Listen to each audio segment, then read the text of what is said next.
hosted a very important strategic dialogue with Korea, an event that has been organized by the Korean embassy in Cairo and NUA, one of Egypt's leading strategic centers of excellence for consultation and peace support and resolution. It is an event that has carried many issues pertaining to the important and strategic relations that existed long with Korea, and how Egypt and Korea can find their way for a better future and interdependence. And of course, Korea presents always an example of a country that is willing to support, a country that is willing to transfer technology, a country that was an integrated part of the industrial and technological progress either in Egypt or worldwide. And now Korea is moving to a strategic level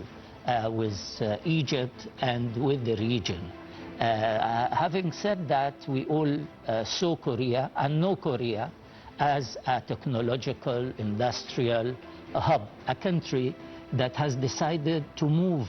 towards stabilizing the Middle East and working hard with the diplomatic efforts in the region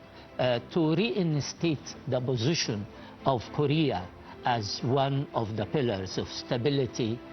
in the region, where I think everybody now understands that the interlinkage and interdependence and complementarity and synergy that exists between our nations require that we all work hard to stabilize the Middle East. They, of course, understood that Korea has become so important as a hub for progress. And Korea is important to bring peace and stability to areas that pertaining not only to our national security and the regional security, but also to Korea, to China, to India, to all the countries that depends on the Middle East. We saw how the standoff in the Strait of Hormuz have affected the supply chain and have affected all our countries, and from the Strait of Hormuz to the situation in the Gulf, to the maritime passageway in the Red Sea towards the Suez Canal or Bab el-Mandab, it's all interlinked, and it all requires global diplomacy. And I think Korea is carrying its responsibility in this field. During his very known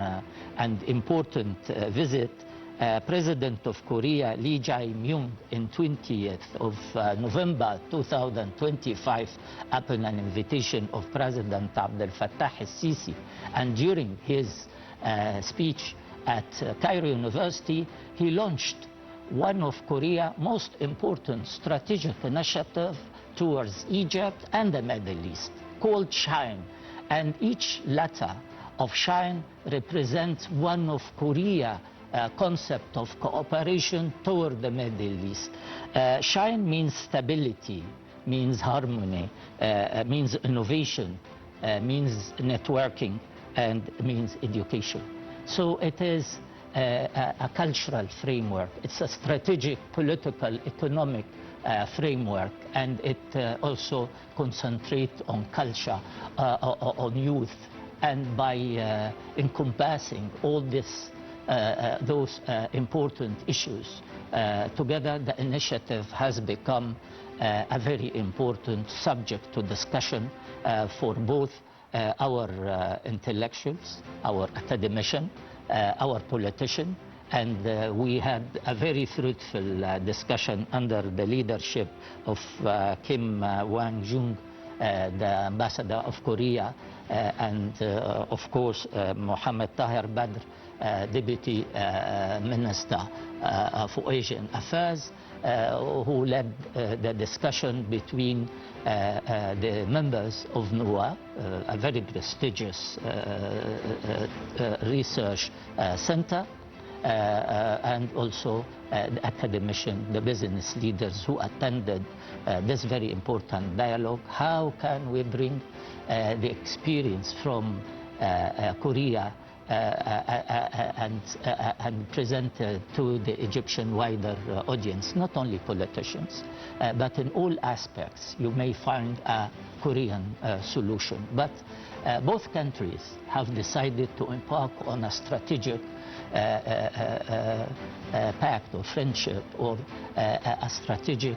partnership. This strategic partnership will be based on this very important initiative of SHINE, and we'll be having the honor of hosting one of the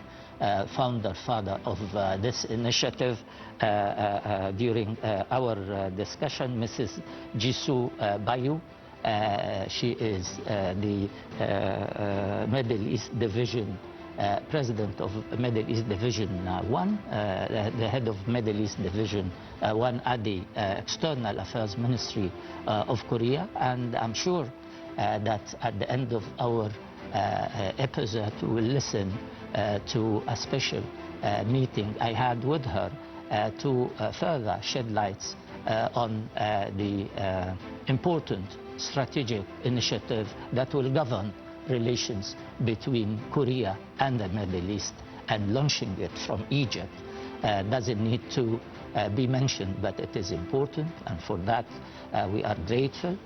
to Korea to consider Egypt as a bridge towards the Arab world and the Middle East, and I'm sure also towards Africa in a given moment if we decided to launch a second phase of this important initiative towards Africa. And I'm sure that Korea will always consider as a very positive nation towards supporting us all in the region. And we benefited a lot from the investment drive of Korea towards Egypt. Many of the Korean famous or world-known companies have chosen Egypt to be their hub of production, and I'm sure that the historical affinity between our two nations will bring us closer, as we were in the 60s. Egypt and Korea have started their campaign for progress, their campaign for development. Egypt and Korea were between 14 to 16% GDP, and they were moving fast. But for certain reason, Korea made it to the top, and Egypt is struggling many odds in this very difficult region, but still among the leading Arab and African and Middle Eastern countries. Anyway, I have taken in my intro enough time, so I will leave you with a very important report about our relations before we meet with our guest for the night.